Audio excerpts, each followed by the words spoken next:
Halo teman-teman, jumpa lagi dengan aku di channel Arjuna Gosong.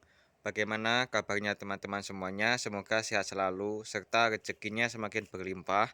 Terus kalau rezekinya berlimpah, ya ayo beli mobil di tempat aku dong. Caranya gimana? Pertama cek link deskripsi ya. Oke, linknya aku taruh di deskripsi. Ya, karena hobi teman-teman ya. Gini, saya pernah pelihara ikan lele, dikasih pakan pelet. Ternyata keuntungannya itu kayak silet, teman-teman. Tipis banget.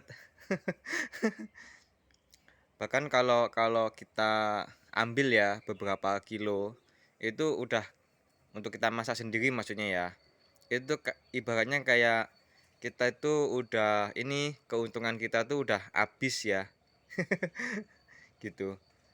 Terus ikan lele itu kalau dipelihara full pelet dan banyak gitu ya, padat, itu gampang mati teman-teman. Jadi keuntungan sama resikonya itu kurang imbang ya. Kecuali kalau ikannya itu longgar, hanya sedikit. Terus karena kalau dipelihara dengan sedikit ya, maksudnya sedikit ya longgar, itu tuh lebih cepat besar. Terus pakannya kan bisa ini ya, pakannya bisa apa sih namanya, nggak beli gitu loh, kita manfaatin yang di sekitar. Jadi aku nanya ke orang-orang ya yang lebih pinter agama, misalnya kalau lele ya dikasih, misalnya aja ya, misal ya, daging babi, kan haram ya daging babi, tapi ketika dimakan ikan lelenya menjadi halal gitu, karena terjadi apa ya, rantai makanan gitu teman-teman. Terus ini pernah aku kasih ikan itu 3.000 ekor. Ternyata untungnya itu tipis banget.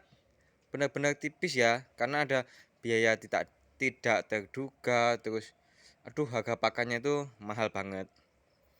Akhirnya ini cuma aku kasih 180 ekor. Oh ya, sebelumnya full pelet dengan 3.000 ikan itu kalau nggak salah itu untungnya 240.000 ya setelah ditotal. Itu udah termasuk biaya listrik dan lain-lain teman-teman. Tipis banget. Bayangkan 240.000 rupiah. Oke. Terus ini aku kasih ikan sebanyak 180 ekor. For your information, jadi belinya sih 200 ekor ya. 200 ekor.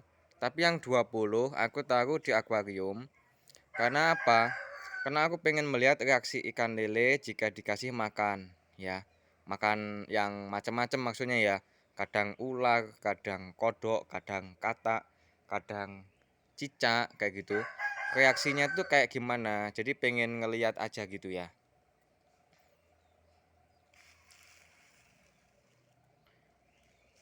Terus kalau yang di sebelah sini, berarti ini 180 ekor, ya. Saya ulang, tadi ketika dipakai budidaya ikan lele untung 240.000. Nah, ini kalau ada 180 ekor dan semuanya bisa besar ya. Artinya bisa panen 18 kilogram ya. 180 ekor 18 kilogram. Dikalikan 20.000 ya. Kalau kita jual ya. Misalkan dijual langsung ya, dijual langsung ke konsumen 20.000. 20 kali 18, 360.000. Lebih banyak ya untungnya ya. Terus ini nggak perlu ganti-ganti air, nggak perlu capek. Lah terus emang pakannya apa kalau nggak beli pelet kayak gitu ya? Oke, ini aku kasih tahu. Ini yang pertama buah mengkudu teman-teman. Jadi yang satu udah mateng, udah lunak, yang satu masih mentah. Nah, kita biarkan ke dalam kolam, nanti juga akan matang sendiri dan dimakan. Terus ada lagi ini opak rengginan ya. Tahu kan ya opak rengginan? Tuh, udah sisa nggak dimakan. Terus ini kelinci ya, baru saja mati ya kelinci aku. Jadi aku pelihara kelinci sedikit itu buat hiburan, karena kan bentuknya imut gitu ya. Aku suka imut-imut kayak gitu. Pas aku rebus ya teman-teman ya. Terus bayi kelincinya juga ada yang mati, ada 3 ekor ya, yang ini warnanya hitam. Mati teman-teman. Jadi aku sekalian rebus. Terus ada kulit telur. Nah, kenapa sih kulit telur aku masukin? Karena kan sebenarnya ini juga ada putih-putih telurnya ya. Jadi ini juga makanan gitu bagi ikan lele. Habis itu teman-teman ya, tulang sama cangkangnya ini sebenarnya kan kalau di dalam air itu lama-lama ya akan hancur ya. Jadi apapun yang dari tanah itu juga akan hancur menjadi tanah. Nah, artinya ini akan menyuburkan apa namanya? Perairan kolam ikan lele gitu. Nah, syaratnya ini nggak bisa langsung banyak. Jadi kalau teman-teman ngasih pakannya itu 1 ember gitu ya, yang beda dengan ini kan, ini pakannya nggak setiap hari sama kayak gini kan, jadi ya beda lah intinya ya. Kalau ekosistemnya itu berjalan ya, antara pertambahan limbah sama penyerapan limbah oleh Azolla microphyllanya itu seimbang dan juga cahaya mataharinya bagus, maka kualitas air akan tetap terjaga sehingga pertumbuhan ikannya lebih bagus. Kayak gitu. Secara teori seperti itu, dan itu bisa jadi salah satu acuan kita untuk optimis ya. Nah, ini teman-teman ya, ini ada Azolla pinnata dan juga ada Azolla microphylla. Oke. Tujuannya saya kasih ini, jadi seandainya pakannya saya nggak dapetin ya, si lele nggak kelaparan, masih ngemil Azolla pinnata dan juga Azolla microphylla, biar mereka sendiri yang memilih. Nah, selain menjual mobil Daihatsu ya, saya juga menjual ini. Teman-teman kalau berminat silahkan datang, ambil seperlunya, bayar seikhlasnya. Gampang banget ya, gampang. Kayak gini. Terus itu juga ada limbah-limbah apa namanya, daun pepaya dan lain-lain. Jadi kalau peliharanya sedikit, itu justru kita nggak perlu mikir ya. Terus ketika dihitung-hitung ya, 180 ekor dengan pakan gratis setiap hari, ternyata jauh lebih untung daripada pelihara 3000 ekor. Tapi saya nggak tahu saat ini gimana, apakah harga pakan lele itu udah murah atau masih selangit. Yang terakhir kali udah nggak beli pakan lele ya, karena harganya udah selangit itu.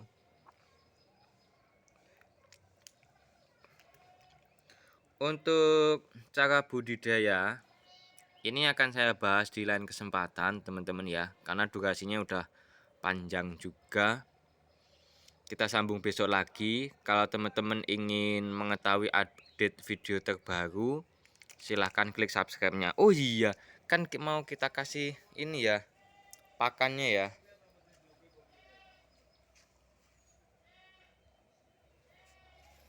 Ini kan mau kita tuang ke kolam ya, supaya ikannya kenyang. Jadi kadangkala aku kasih keong itu teman-teman ya, kasih bekicot kayak gitu.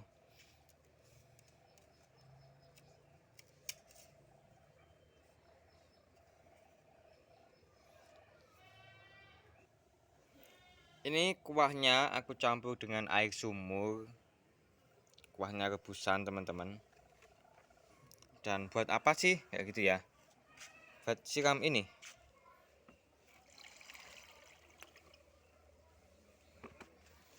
Ini pohon kesayangan aku teman-teman. Ini pohon pir dari Jepang. Bibitnya dulu harganya mahal banget. Udah pernah berbuah 7 buah, cuma 1 kali teman-teman. Setelah itu belum berbuah lagi. Entah saya yang belum mengetahui atau emang musimnya kayak gitu, atau pokoknya ini masih buta ya aku ya tentang tanaman ini, pohon pir Jepang ini ya. Ya dipelajarin sambil jalan lah.